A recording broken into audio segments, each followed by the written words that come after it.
ಸಚಿವ ರೇಣುಕಾಚಾರ್ಯ ಅವರು ದೆಹಲಿಗೆ ತೆರಳಿದ್ದಾರೆ. ಸಾಕಷ್ಟು ಕುತೂಹಲವನ್ನ ಮನೆ ಮಾಡಿರುವಂತದ್ದು ಸಂಬಂಧ ಅಪ್ಡೇಟ್ಸ್ ಬರ್ತಾ ಇದೆ, ನೋಡ್ತಾ ಹೋಗೋಣ.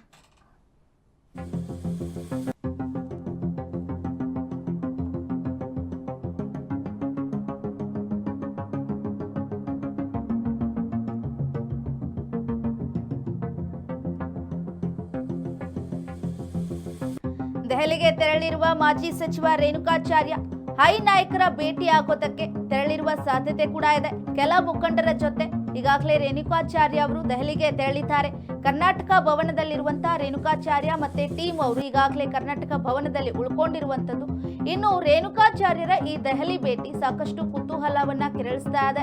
ಈಗಾಗಲೇ ಮೊನ್ನೆ ಅಷ್ಟೇ ನಾವು ನೋಡ್ತಾ ಇದ್ವಿ, ಒಂದಿಷ್ಟು ಅಸಮಾಧಾನರು ಯಾರ್ಯಾರಿದ್ರು ಅವರೆಲ್ಲರೂ ಕೂಡ ಒಂದು ಟೀಮ್ ಏನಿತ್ತು ಅವರೆಲ್ಲರೂ ಕೂಡ ಒಂದಿಷ್ಟು ಹುಟ್ಟುಹಬ್ಬದ ನೆಪದಲ್ಲಿ ಸಭೆಯನ್ನ ಮಾಡಿದ್ರು, ಮಾತುಕತೆಯನ್ನ ಮಾಡಿದ್ರು. ಈಗ ರೇಣುಕಾಚಾರ್ಯ ಮತ್ತೆ ಅವರ ಟೀಮ್ ದೆಹಲಿಗೆ ಹೋಗಿರುವಂತದ್ದು, ಕರ್ನಾಟಕ ಭವನದಲ್ಲೇ ಉಳ್ಕೊಂಡಿದ್ದಾರೆ. ಹೈಕಮಾಂಡ್ ಕೆಲ ಮುಖಂಡರು ಹೈಕಮಾಂಡ್ ಅನ್ನ ಭೇಟಿ ಆಗೋದಕ್ಕೆ ತಯಾರಿಯನ್ನ ಮಾಡ್ತಾ ಇರುವಂತದ್ದು. ಆದ್ರೆ ಅವ್ರು ಸಿಗ್ತಾರೋ ಇಲ್ವೋ ಗೊತ್ತಿಲ್ಲ. ಆದ್ರೆ ದೆಹಲಿಗೆ ಇವರು ಹೋಗಿರೋದು ಸಾಕಷ್ಟು ವಿಚಾರಗಳಿಗೆ ಪ್ರಶ್ನೆಗಳಿಗೆ ಎಡೆ ಮಾಡಿಕೊಳ್ತಾ ಇದೆ, ಕುತೂಹಲವನ್ನ ಹುಟ್ಟಿಸ್ತಾ ಇದೆ. ಯಾಕೆ ಹೋಗಿರ್ಬಹುದು?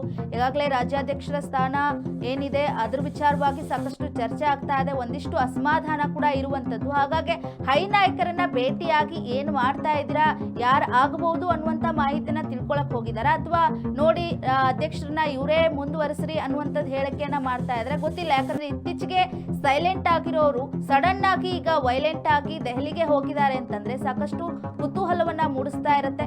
ಯಾಕಂದ್ರೆ ನಾವು ನೋಡ್ತಾ ಇದ್ವಿ ಮೊನ್ನೆ ಎಲ್ಲರೂ ಸಾಕಷ್ಟು ಜನ ಸೇರಿ ಒಂದಿಷ್ಟು ಮಾತುಕತೆನ ಮಾಡ್ತಾ ಇದ್ರು. ಪರೋಕ್ಷವಾಗಿ ಎದುರಿಗೆ ಟಾಂಗನ್ನ ಕೊಟ್ಟಿರುವಂತದ್ದು ರಾಜ್ಯಾಧ್ಯಕ್ಷರ ವಿಚಾರವಾಗಿ. ಇನ್ನು ಪಕ್ಷದಲ್ಲಿ ಸಾಕಷ್ಟು ಭಿನ್ನ ಮತಗಳಿರುವಂತದ್ದು, ಇನ್ನು ಅವರವರಲ್ಲೇ ಕಿತ್ತಾಟ ನಡೀತಾ ಇದೆ. ಹಾಗಾಗಿ ಈಗ ರೇಣುಕಾಚಾರ್ಯ ಜೊತೆಗೆ ಅವರ ಟೀಮ್ ಏನಿದೆ ಕರ್ನಾಟಕ ಭವನದಲ್ಲಿ ಉಳ್ಕೊಂಡಿರುವಂತದ್ದು ಸಾಕಷ್ಟು ಕುತೂಹಲವನ್ನ ಮನೆ ಮಾಡಿಕೊಡ್ತಾ ಇದೆ. ಗೊತ್ತಿಲ್ಲ ದೆಹಲಿಯಲ್ಲಿ ಯಾವ ವಿಚಾರವಾಗಿ ಮಾತನಾಡೋದಕ್ಕೆ ಹೋಗಿದ್ದಾರೆ, ಆದ್ರೆ ಇವ್ರು ಹೋಗಿರೋದು ಯಾಕಿರ್ಬಹುದು ಅನ್ನುವಂಥ ಪ್ರಶ್ನೆಯನ್ನ ಕೂಡ ಮೂಡಿಸ್ತಾ ಇದೆ. ಬಂದ ಬಳಿಕ ಇದ್ರ ಬಗ್ಗೆ ಒಂದಿಷ್ಟು ಮಾಹಿತಿ ಏನಿರಬಹುದು ಅನ್ನುವಂಥ ಕುತೂಹಲ, ಎಲ್ಲ ಪ್ರಶ್ನೆಗಳಿಗೂ ಕೂಡ ಉತ್ತರ ಸಿಗಬಹುದು.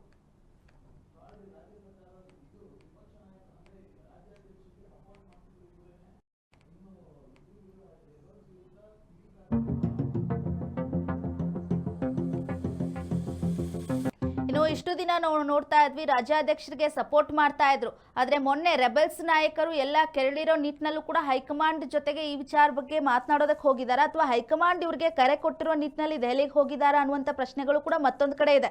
ಯಾಕಂದ್ರೆ ಮೊನ್ನೆ ನಾವು ನೋಡ್ತಾ ಇದ್ವಿ, ಏನು ಸಿದ್ದೇಶ್ವರ ಅವರ ಹುಟ್ಟುಹಬ್ಬದ ದಿನ ರೆಬೆಲ್ಸ್ ನಾಯಕರು ಎಲ್ಲರೂ ಕೂಡ ಅಲ್ಲಿ ಹೋಗಿ ಸೇರಿದ್ರು. ಮತ್ತೆ ಹಿಂದೆ ಕೂಡ ಏನು ಜಾರಕಿಹೊಳಿ ಅವರ ಒಂದು ಗೋಕಾಕ್ ಜಾತ್ರೆ ಸಮಾವೇಶದಲ್ಲೂ ಕೂಡ ಆ ಒಂದು ನೆಪದಲ್ಲೂ ಹೋಗಿ ಕೂಡ ಒಂದು ರೆಬೆಲ್ಸ್ ನಾಯಕರು ಅಲ್ಲಿ ಕೂಡ ಶಕ್ತಿ ಪ್ರದರ್ಶನವನ್ನ ಮಾಡಿದ್ರು. ನಮ್ಮ ಬನ ಏನಿದೆ ನೋಡಿ ಅನ್ನುವಂತ ನಿಟ್ಟಿನಲ್ಲೂ ಕೂಡ ಹೇಳ್ತಾ ಇದ್ರು. ಅದೇ ವಿಚಾರವಾಗಿ ಈಗ ಹೈಕಮಾಂಡ್ ನಾಯಕರು ಕೂಡ ಮಾತನಾಡೋ ಸಾಧ್ಯತೆ ಇದೆ.